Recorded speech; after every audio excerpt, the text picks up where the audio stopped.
네, 오늘도 많이 덥네요. 어제도 덥다 생각을 했는데 어제는 그래도 구름이 있어서 햇빛은 좀 적었어요. 더웠던 거는 습한 기운 때문에 이 체감 온도로는 더 더웠던 것 같아요. 그래서 어제도 참 더웠다 싶었는데 뭐 어제 더위는 또 말할 것 아니게 오늘 또 덥네요. 아침부터 찌는 날씨가 장난이 아니에요. 이제부터는 진짜 더위를 준비해야 되는 시기가 온 것 같아요. 오늘 덥다고 느껴지는 게 내일은 더 덥게 느껴질 수 있으니까 내일이면 오늘의 기록을 깰 수도 있겠다라는 생각이 들어요.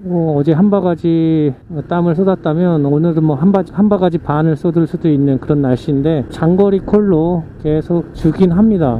연결해서 계속 받고 있고요. 멀어서 그런 거지 뭐 조금만 짧게 줬으면 좋겠다라는 것도 저희 바람인 거죠. 바람이 있으면 좀 실망도 크니까 그런 바람 자체도 좀 안 해야 될 것 같아요. 이제는 예전에 여기에서도 한번 저는 딱지를 끊겼죠. 지금 여기 빨간불에서 우회전 했다가 오른쪽에서 경찰관님이 계셔서 딱 잡혔었습니다.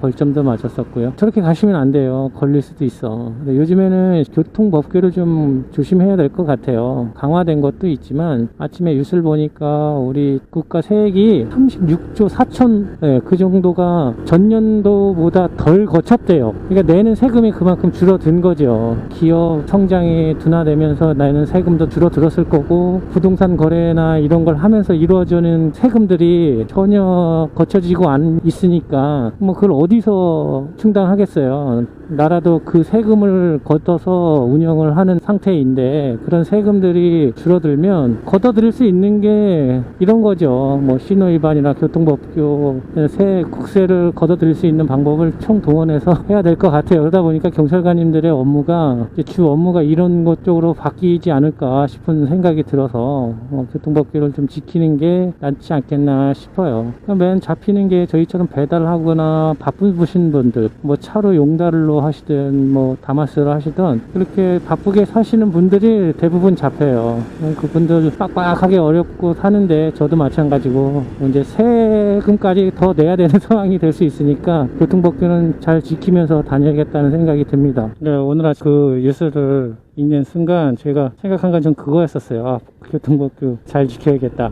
한의원 가가지고 한의사 선생님 뭘 먹어야 몸에 좋을까요? 라고 여쭤보면 영양제 뭘 먹어야 될까요? 이런 거 막 물어보잖아요. 그럼 의사 선생님이 그래요. 10가지 좋은 거 먹지 말고 한 가지 안 좋은 거, 뭐 술이면 술, 담배면 담배 하나 끊으라고 이런 말씀을 해주시는데 그게 딱 맞아요. 15시간 일해서 돈을 좀 벌려고 일하려고 하는 것보다 교통법규 한번 걸리면 기본 한 3만 원 이상 내잖아요. 3만 원이면 한 7콜 이상 타야 돼요. 그걸 다 내려고 하면. 그러니까 시간으로 따지면 2시간 반을 타야 되는데 15시간 중에 2시간 반을 날리는 거예요. 교통법규 한번 아차해서 걸리게 되면 훅 날아가니까. 근데도 하다 보면 습관이 돼서 그럴 수도 있고 마음이 급해져서도 그럴 수 있는데 솔직히 지금도 제가 저 뒤에 서 있어야 되는데 이렇게 쭉 치고 나와 버리잖아요. 여기는 우회전 차선인데 우회전만 해야 되는데 이것도 교통경찰관님들이 계시면 차선 위반으로 잡으시더라고요.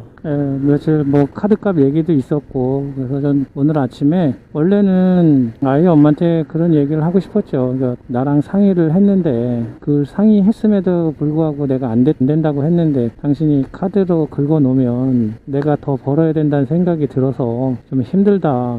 내가 좀 힘들다는 말은 하지 않지만 그래서 당신이 날 몰라주는 것 같아서 좀 섭섭했고 그렇다 보니까 힘든 게 좀 더 했다. 그러니까 나의 힘듦을 좀 알아줬으면 좋겠다. 다음에는 서로 의견을 나눴으면 아무리 하고 싶었어도 애들을 학원을 보내고 싶었어도 둘이 합의해서 그게 안 보내기로 한 건데 보내지 말고 우리가 합의한 대로 그렇게 돈 쓰는 거에 대해서는 그렇게 좀 한다 뭐 이런 식의 얘기를 하고 싶었어요. 그래서 아이들 학교 간 후에 그래서 좀 늦게 나왔는데 그래봐야 한 30분도 얘기를 못한 것 같아요. 좀 전에 얘기한 것처럼 그 얘기를 했었어야 되는데 대뜸 제가 한 게 당신은 내가 진짜 돈 버는 기계로 생각하는 것 같아. 이렇게 얘기를 해버린 거예요. 아이 엄마는 진짜 뭐 이런 뚱딴지 같은 사람이 있어 이렇게 했겠죠. 돈 버는 기계로 생각하는 것 같다고 당신이. 나는 뭐 항아리를 하나 갖고 있는지 아나? 금 나와라 뚝딱 은 나와라 뚝딱 하면 나오는 그런 항아리 있어서 당신이 써놓으면 넣어놓고 돈 나와라 뚝딱 하면 나오는 그런 항아리가 갖고 있는 것 같냐고. 그러니까 갑자기 왜 그런 말을 해? 아침부터 이래 버리는 거죠. 왜 카드값 때문에 그래? 아, 애들 때문에 쓴 건데 그거 어떡하라고 그래? 이렇게 반문이 오는 거예요, 저한테. 그러니까 저는 지금 사정을 얘기하고 싶은 건데 제 감정 표현을 이야기한 것 뿐인데 저를 이해해 주는 게 아니라 못마땅한 이 반문이 오는 거예요. 그러다 보니까 대화를 하려고 해도 뭐 대화를 30분 이상 할 수가 없는 게 저도 빨리 나와서 일을 해야 되니까 못 하는데 그 짧은 시간 안에 앞에 얘기했던 그 내용을 얘기하고 싶었던 건데 엉뚱하게 그냥 서로 감정만 상하는 얘기만 하는 거예요. 나는 더 쪼잔해져 보이고 그래서 결국에 아니다 그래 알았어 결국에 내가 더 할게 쉬지도 않고 그냥 일을 할게 했더니 누가 쉬지 않고 일을 하라고 그런 거야. 아니 그렇게 썼는데 내가 어떻게 일을 합니까? 일을 안 하니 해야지. 당신이 날 그렇게 만든 거 아니야? 막 이제 이렇게 또 되는 거예요. 저도 뭐 이야기를 하면서 이렇게 했으면 좋겠다, 저렇게 살아야 된다, 뭐 하는데 현실적으로 살아가는 거는 그렇게 매일 똑같이 살 수가 없어요. 긍정적으로 살려고 노력은 하지만 아이 엄마한테 그렇게 긍정적으로만 얘기할 수가 없더라고요. 제 감정 표현을 또 잘 표현할 수도 없고 남한테는 또 얘기 잘 하죠. 그렇게 좋은 사람처럼. 그래서 남편인가 봐요. 진짜 아이 엄마한테는 그렇게 막 내가 생각했던 얘기를 그냥 직접 얘기하면 되잖아요. 아까 생각했던 대로 앞에 말한 것처럼 그렇게 하면 되는데 왜 그렇게 얘기를 못하고 다른 식으로 표현을 했는지 나와서 보면 후회를 하고 생각이 돼요. 근데 그 순간에는 그걸 할 수가 없는 게 아니라 그렇게 나오더라고요, 말이. 신기하게도. 그래서 저는 가끔 이렇게 말하고 싶을 때 이 얼굴을 보고 이야기를 하면 자꾸 이런 식의 대화가 되는 게 많아지니까 뭐 카톡을 보낼 때도 있고요. 아니면 편지를 씁니다. 종이에 편지를 쓰면 내가 써놓고 다시 수정도 하고 계속 반복을 해요. 그러다가 그 사람이 화를 안 낼 정도의 문맥을 만들어서 편지를 쓴다고요. 그 편지 내용을 읽어보고 난 후에 그 사람이 저한테 편지를 쓰는 건 아닌데 말하지 않아도 이 사람이 알아들었구나 라는 그런 느낌이 있어요. 아니, 이야기하다 보니까 벌써 상계동에서 한남동에 와 있네요. 아이고 이렇게 떠들다 보면 이렇게 와요. 어느 순간에 여기 와 있네, 한남동. 근데 여기 아파트는 지하 주차장에 들어가면 진짜 이 영화에서 봤던 그런 차들도 있어요. 정말 한정판 차량이 있어요. 엄청난 동네예요, 이 동네가. 그런 차들이 여기 있으면 그래 여기 있구나, 여긴 있을만 하지 이런 느낌인데, 그런 차들이 우리 동네에 와서 주차장에 서 있으면 어디 기사인가 아니면 어디 들렸나 약간 과시를 위한 그런 느낌이 들어요. 근데 여기 있으면 차들이 그냥 자연스러워요. 동네마다 그런 느낌이 있으니까요. 어떨 때는 그런 거 보면 좀 상대적 박탈감도 좀 생기고 그래요. 진짜 학원비 때문에 이렇게 투덜대고 다투고 나와서 이런 동네에서 그런 차들 보면 박탈감 생기죠. 누구나 다 그렇겠죠. 뭐 편지를 쓴다고 해서 이쁜 편지지를 사서 쓰는 게 아니라 그냥 집에 A4 용지가 많으니까 A4 용지에다가 쓰죠. 근데 그 편지를 쓸 때 나의 마음을 담아서 써야 되잖아요. 그러니까 연애 편지는 아니고 내 마음이 이렇다라는 걸 보내야 되니까 일 나오기 전에 쓰는 게 아니라 어느 정도의 시간이 있을 때, 일 끝내고 나서 잠들기 전이라든가 감성이 살아날 때, 그럴 때 시간을 갖고 연필로 쓰죠. 사랑을 쓰려거든 연필로 써야 되니까요. 틀리면 지워야 하니까. 그러니까 그런 식으로 시간의 여유를 가지고 편지를 씁니다. 그 사연을, 제 마음을. 그러면 정말 다듬어진 내 생각을 써서 주는 거니까 받는 사람도 잘 받아들이더라고요. 그래서 말은 하지 않아도 잘 이해를 한 느낌이 들고, 그리고 저한테 대하는 태도만 봐도 내 마음을 이해했구나 라는 걸 알겠더라고요. 그 생각을 아이 엄마랑 이야기를 할 때, 직접적으로 이야기할 때 편지 쓸 때처럼 좀 생각을 좀만 가지고 더 이야기를 했으면 좋겠는데 그러질 못하는 거죠. 시간이 또 저에게는 30분이라는 시간밖에 없었던 거고 빨리 이야기를 하고 가야 되는데 그 순간에 진짜 포인트를 얘기하지 못하고, 그러니까 얘기를 하는데 꼭 내가 이렇게까지 얘기를 해야 되느냐라는 때문에 그 포인트를 말을 못하고 돌리는 것 같아요. 내가 돈 버는 게 너무 힘들다 라고 얘기하고 싶은데 내가 돈 버는 기계냐? 이렇게 얘기를 하는 것 같고, 지금 내가 버는데 이게 한계가 있는 것 같다. 내가 무슨 항아리라도 갖고 있냐? 막 이렇게 얘기를 하는 것 같아서, 그러니까 지금 나와서 이렇게 해놓고 나와서 지금처럼 생각을 팁을 하면서 얘기를 하면 그렇게 충분히 할 수 있는데 그렇게 얘기를 못 하니까요. 답답한 노릇인 거예요, 이게. 그리고 제가 쉬면서 이야기를 하면 되는데 뭐 아침에 나오면 밤 12시가 넘어야 들어가고 하니까 솔직히 이야기할 시간이 없는 거죠. 해봐야 뭐 하루에 30분도 안 되는 그 시간에 이야기를 한다는 게 힘들긴 한데, 그래도 그 짧은 시간에 이야기를 할 때는, 아니면 그 전날 제가 생각을 하고 자야겠어. 내일 아침에는 이렇게 얘기를 해야겠다, 뭐 좀 생각을 해놓고 이야기를 하든가 해야지, 같이 이렇게 얘기를 해봐야 그냥 제 마음만 아픈 것 같아. 심정만 더 상하고 그런 것 같으니까 한번 생각을 해봐야 돼요. 이런 부분은 저도 반성을 좀 하고요. 시원하게 나와서 이렇게 떠들다 보면 그런 게 반성이 돼요. 이게 참나, 이것도 감정 노동인가요? 한낮 때니까 더 더워졌네요. 진짜 이 상태면 진짜 얼음 담가놓은 물에 그냥 들어가라 해도 들어가겠어요. 너무 더우니까 진짜 너무 많이 덥네 오늘. 진짜 어제보다 상대가 안 될 정도로 오늘 많이 덥네요. 주식 상한가 갱신, 하한가 갱신처럼 뭐 올림픽 기록도 아니고 계속 기록을 깨네요. 더위 정도가. 그럼 오늘 올 여름까지는 얼마나 더우려고 지금 이렇게 더워지는지 감이 안 잡히네요.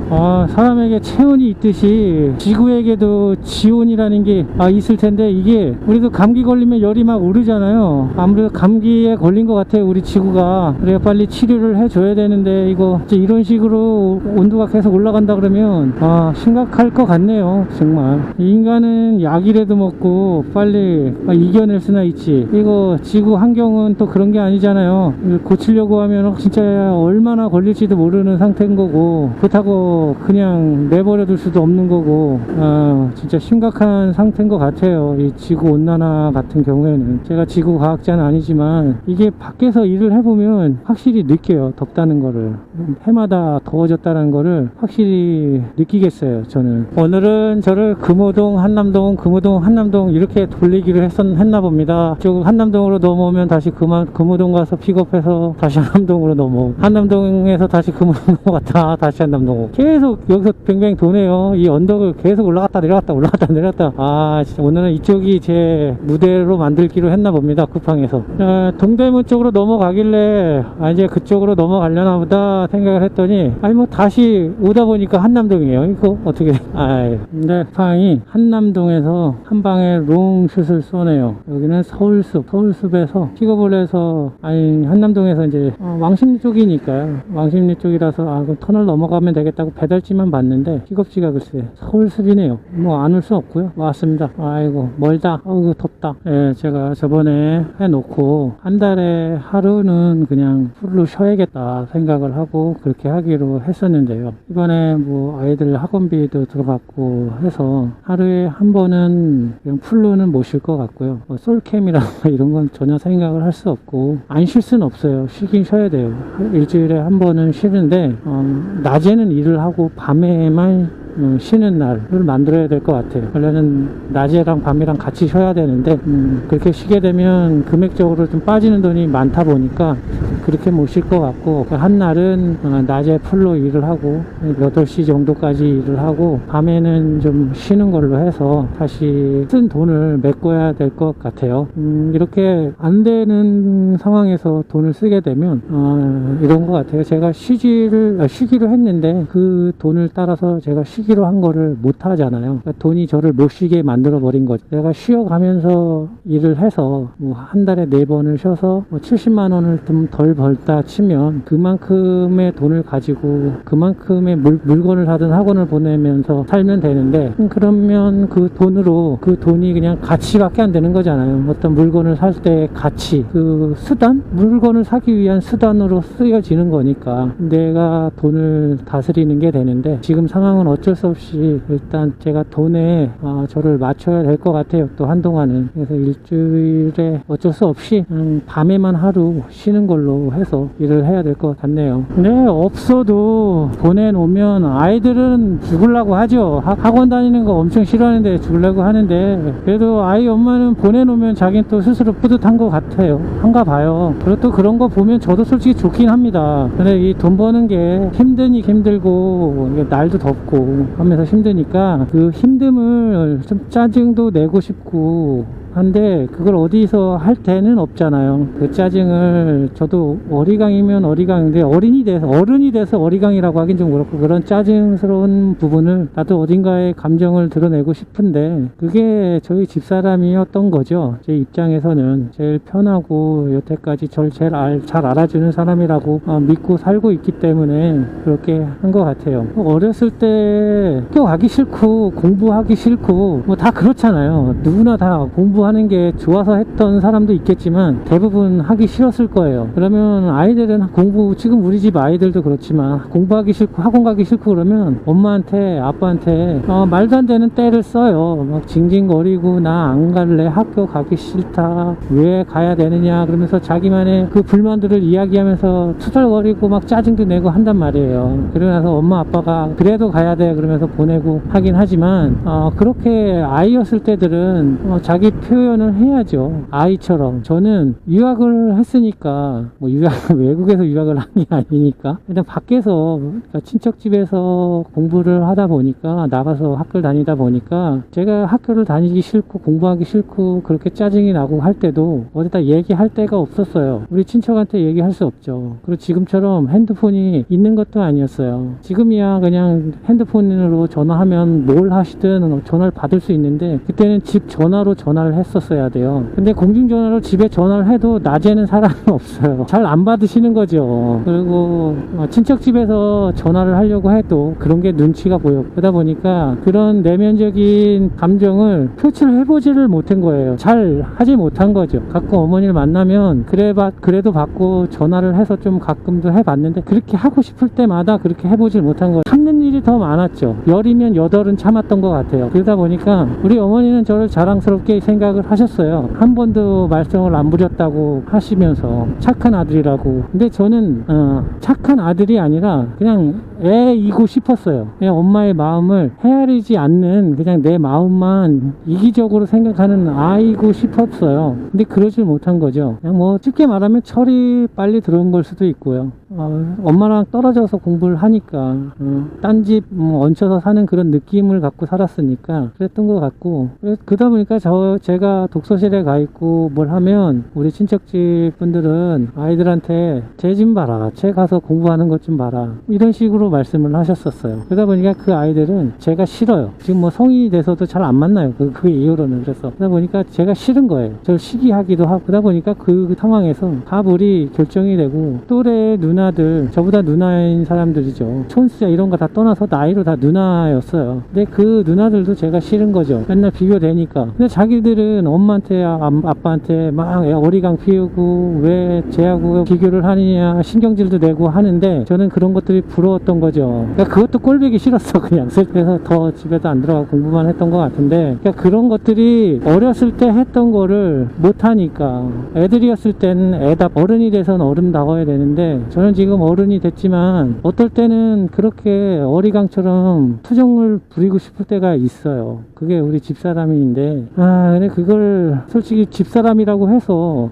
그 정도는 해줘야지는 아닌 것 같고, 그건 제 사정인 건데 제 사정은 또 그렇죠. 야, 이 정도도 안 받아주냐? 내 마음이 원래 이랬었는데 그걸 어떻게 알겠어요, 아이 엄마가. 내가 우리 아이 엄마한테 이런 얘기를 안 했는데 어떻게 알겠어. 그러면서 저는 말도 안 해놓고 그냥 그 정도는 이해해 줄 거라는 생각을 하고 살았던 거죠. 이 정도는 이해를 하겠지. 그렇게 생각은 잘못된 생각이었던 것 같아요. 맞죠? 원래 할 수 있는 건 아닌 것 같아요. 원래 해야 되는 건 아닌 것 같은 거죠. 원래는 무슨 매뉴얼에 나와 있는 것처럼 부부 사이에서는 이 정도는 이렇게 해야 되고, 이런 상황에서 남편이 뭐 투덜거리거나 짜증을 부리면 이렇게 해줘야 된다라는 매뉴얼이 있는 것도 아니잖아요. 그렇게 그냥 진짜 매뉴얼대로 한다 그러면 그게 무슨 부부예요. 노동이지, 노동. 감정 노동. 뭔 말을 하려다가 이렇게 얘기를 하게 됐는데 진짜 이게 더우니까 그냥 막 얘기를 아무 얘기나 막 하네. 몰라, 이게 더우니까 그냥 뭔 얘기를 하려다가 했는지 모르겠네요.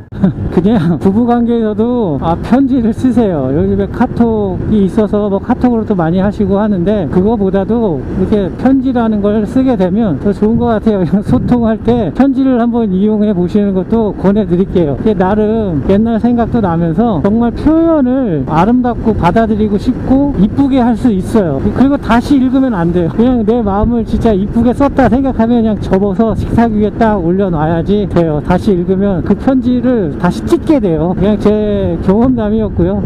한번 그것도 부부관계에서 그렇게 이야기를 하는 것도 괜찮을 것 같아요. 가끔 갑자기 밑도 끝도 없이 이런 결론을 내요.